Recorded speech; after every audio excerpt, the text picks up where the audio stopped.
اور پھر ہندوستان کے آخری شہنشاہ بہادر شاہ ظفر کو میکنن میکنزی بحری جہاز میں بٹھا دیا گیا۔ یہ جہاز 17 اکتوبر 1858 کو رنگون پہنچ گیا۔ شاہی خاندان کے 35 مرد اور خواتین بھی تاجدار ہند کے ساتھ تھیں۔ کیپٹن نیلسن ڈیوس رنگون کا انچارج تھا۔ وہ بندرگاہ پہنچا، اس نے بادشاہ اور اس کے حواریوں کو وصول کیا، رسید لکھ کر دی اور دنیا کے تیسرے بڑے سلطنت کے آخری فرمان رواں کو ساتھ لے کر اپنی رہائش گاہ پر آ گیا۔ نیلسن پریشان تھا۔ بہادر شاہ ظفر قیدی ہونے کے باوجود بادشاہ تھا اور نیلسن کا ضمیر گوارا نہیں کر رہا تھا وہ بیمار اور بوڑھے بادشاہ کو جیل میں پھینک دے، مگر رنگون میں کوئی ایسا مقام نہیں تھا جہاں بہادر شاہ ظفر کو رکھا جا سکتا۔ وہ رنگون میں پہلا جلا وطن بادشاہ تھا۔ نیلسن ڈیوس نے چند لمحے سوچا اور مسئلے کا دلچسپ حل نکال لیا۔ نیلسن نے اپنے گھر کا گیراج خالی کرایا اور تاجدار ہند، ضلع سجانی اور تیموری لہو کے آخری چشم و چراغ کو اپنے گیراج میں قید کر دیا۔ بہادر شاہ ظفر 17 اکتوبر 1858 کو اس گیراج میں پہنچا اور 7 نومبر 1862 تک 4 سال وہاں رہا۔ بہادر شاہ ظفر نے اپنے مشہور زمانہ غزل لگتا نہیں ہے دل میرا اجڑے دیار میں، کسی کے بنے ہیں عالم ناپائیدار میں، اور کتنا بد نصیب ہے ظفر دفن کے لیے، 2 گز زمین بھی نہ ملی کوئی یار میں، اس گیراج میں لکھی تھی۔ یہ 7 نومبر کا خنک دن تھا اور سن تھا 1862۔ بدنصیب بادشاہ کی خادمہ نے شدید پریشانی میں کیپٹن نیلسن ڈیوس کے دروازے پر دستک دی۔ اندر سے اردلی نے برمی زبان میں اس بدتمیزی کی وجہ پوچھی۔ خادمہ نے ٹوٹے پھوٹے برمی میں جواب دیا، ضلع سجانی کا سانس اکھڑ رہا ہے۔ اردلی نے جواب دیا، صاحب کتے کو کنگھی کر رہے ہیں، میں انہیں ڈسٹرب نہیں کر سکتا۔ خادمہ نے اونچی آواز میں رونا شروع کر دیا۔ اردلی اسے چپ کرانے لگا مگر آواز نیلسن تک پہنچ گئی۔ وہ غصے میں باہر نکلا۔ خادمہ نے نیلسن کو دیکھا تو وہ اس کے پاؤں میں گر گئی۔ وہ مرتے ہوئے بادشاہ کے لیے گیراج کی کھڑکی کھلوانا چاہتی تھی۔ بادشاہ موت سے پہلے آزاد اور کھلی ہوا کا ایک گھونٹ بھرنا چاہتا تھا۔ نیلسن نے اپنا پسٹل اٹھایا، گارڈز کو ساتھ لیا، گیراج میں داخل ہو گیا۔ بادشاہ کی آخری آرام گاہ کے اندر بو موت کا سکوت اور اندھیرا تھا۔ اردلی لیمپ لے کر بادشاہ کے سراہنے کھڑا ہو گیا۔ نیلسن آگے بڑھا۔ بادشاہ کا کمبل آدھا بستر پر تھا اور آدھا فرش پر۔ اس کا ننگا سر تکیے پر تھا لیکن گردن ڈھلکی ہوئی تھی۔ آنکھوں کے ڈھیلے پپڑوں کی حدوں سے باہر ابل رہے تھے۔ گردن کی رگیں پھولی ہوئی تھیں اور خشک زد ہونٹوں پر مکھیاں بنا رہی تھیں۔ نیلسن نے زندگی میں ہزاروں چہرے دیکھے تھے لیکن اس نے کسی چہرے پر اتنی بے چارگی، اتنی غریب الوطنی نہیں دیکھی تھی۔ وہ کسی بادشاہ کا چہرہ نہیں تھا، وہ دنیا کے سب سے بڑے بھیکاری کا چہرہ تھا، اور اس چہرے پر ایک آزاد سانس، جی ہاں صرف ایک آزاد سانس کی اپیل تحریر تھی، اور یہ اپیل پرانے کنویں کی دیوار سے لپٹی کائی کی طرح دیکھنے والی آنکھ اپنی گرفت میں لے لیتی تھی۔ کیپٹن نیلسن نے بادشاہ کی گردن پر ہاتھ رکھا۔ زندگی کے قافلے کو رگوں کی جنگل سے گزرے مدت ہو چکی تھی۔ ہندوستان کا آخری بادشاہ زندگی کی حد عبور کر چکا تھا۔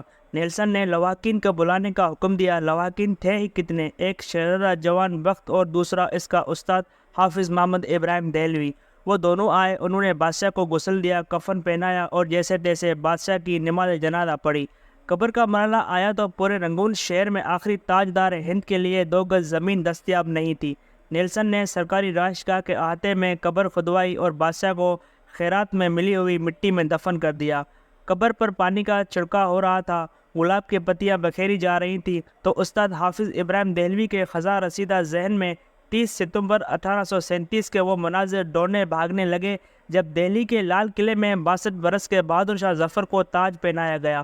ہندوستان کے نئے بادشاہ کو سلامی دینے کے لیے پورے ملک سے لاکھوں لوگ دلی آئے تھے، اور بادشاہ جب لباس فاخرہ پہن کر، تاج شاہی سر پر رکھ کر اور نادر شاہی اور جہانگیری تلواریں لٹکا کر دربار میں آیا تو پورا اردلی تحسین تحسین کے نعروں سے گونج اٹھا۔ نکارچے نکار بجانے لگے، گوئے ہواؤں میں تانے اڑانے لگے، فوجی سالار تلواریں بجانے لگے اور کاسائیں رقص کرنے لگے۔ استاد حافظ محمد ابراہیم دہلوی کو یاد تھا بہادر شاہ ظفر کی تاج پوشی کا جشن 7 دن جاری رہا، اور ان 7 دنوں میں دلی کے لوگوں کو شاہی محل سے کھانا کھلایا گیا، مگر 7 نومبر 1862 کو اس ٹھنڈی اور بے محرم صبح بادشاہ کی قبر کو ایک خوشحال کاری تک نصیب نہیں تھا۔ استاد حافظ محمد ابراہیم دہلوی کی آنکھوں میں آنسو آ گئے۔ اس نے جوتے اتارے، بادشاہ کی قبر کے پائینے میں کھڑا ہوا اور سورہ توبہ کی تلاوت شروع کر دی۔ حافظ ابراہیم دہلوی کے گلے سے سوز کی دریا بہنے لگے۔ یہ قرآن مجید کی تلاوت کا اعجاز تھا یا پھر استاد ابراہیم دہلوی کے گلے کا سوز؟ کیپٹن نیلسن ڈیوس کی آنکھوں میں آنسو آ گئے۔ اس نے ہاتھ اٹھایا اور اس غریب الوطن قبر کو سلیوٹ پیش کر دیا، اور اس آخری سلیوٹ کے ساتھ ہی مغل سلطنت کا سورج ہمیشہ ہمیشہ کے لیے غروب ہو گیا۔ آپ اگر کبھی رنگون جائیں تو آپ کو ڈیگن ٹاؤن شپ کے کچی گلیوں کے بدبودار جھگیوں میں آج بھی بہادر شاہ ظفر کی نسل کے خاندان مل جائیں گے۔ یہ آخری مغل شاہ کی اصل اولادیں ہیں، مگر یہ اولاد آج سرکار کے وظیفے پر چل رہی ہے۔ یہ کچی زمین پر سوتے ہیں، ننگے پاؤں پھرتے ہیں، مانگ کر کھاتے ہیں اور ٹین کے کنستروں میں سرکاری نل سے پانی بھرتے ہیں، مگر یہ لوگ اس قسمہ پرسی کے باوجود خود کو شہزادے اور شہزادیاں کہتے ہیں۔ یہ لوگوں کو عہد رفتہ کی داستانیں سناتے ہیں اور لوگ کہہ کے لگا کر رنگون کی گلیوں میں گم ہو جاتے ہیں۔ یہ لوگ، یہ شہزادے اور شہزادیاں کون ہیں؟ یہ ہندوستان کے آخری بادشاہ کی سیاسی غلطیاں ہیں۔ بادشاہ نے اپنے گرد نااہل، خوشامدی اور کرپٹ لوگوں کا لشکر جمع کر لیا تھا۔ یہ لوگ بادشاہ کی آنکھیں بھی تھے، اس کے کان بھی اور اس کا ضمیر بھی۔ بادشاہ کے دو بیٹوں نے سلطنت آپس میں تقسیم کر لی تھی۔ ایک شہزادہ داخلی امور کا مالک تھا اور دوسرا خارجی امور کا مختار۔ دونوں کے درمیان لڑائی بھی چلتی رہی تھی اور بادشاہ ان دونوں کی ہر غلطی، ہر کوتاہی معاف کر دیتا تھا۔ عوام کی حالت انتہائی ناگفتہ بے تھی۔ مہنگائی آسمان کو چھو رہی تھی، خوراک منڈیوں سے کٹائی کے منصوبوں میں غائب ہو جاتی تھی، سوداگر منہ مانگی قیمت پر لوگوں کو گندم، گڑ اور ترکاری بیچتے تھے، ٹیکسوں میں روز اضافہ ہوتا تھا۔ شہزادوں نے دلی شہر میں کبوتروں کے دانے تک پر ٹیکس لگا دیا تھا۔ طوائفوں کی کمائی تک کا ایک حصہ شہزادوں کی جیب میں چلا جاتا تھا۔ شاہی خاندان کے لوگ قتل بھی کر دیتے تھے تو کوئی ان سے پوچھ نہیں سکتا تھا۔ ریاست شاہی دربار کے ہاتھ سے نکل چکی تھی۔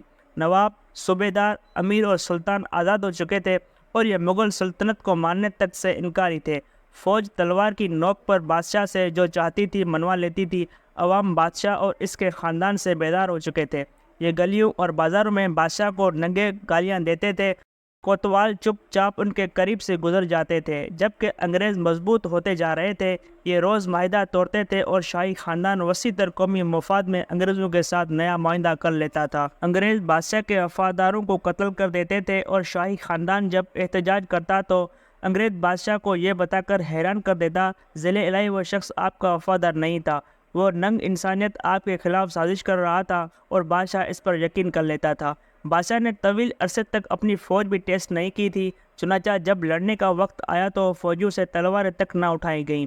ان حالات میں جب آزادی کی جنگ شروع ہوئی اور بادشاہ گرتا پھرتا شاہی ہاتھی پر چڑھا تو عوام نے لا تعلق رہنے کا اعلان کر دیا۔ لوگ کہتے تھے ہمارے لیے بہادر شاہ ظفر یا الیگزینڈرا وکٹوریہ دونوں برابر ہیں۔ مجاہدین جذبے سے لبریز تھے لیکن ان کے پاس قیادت نہیں تھی۔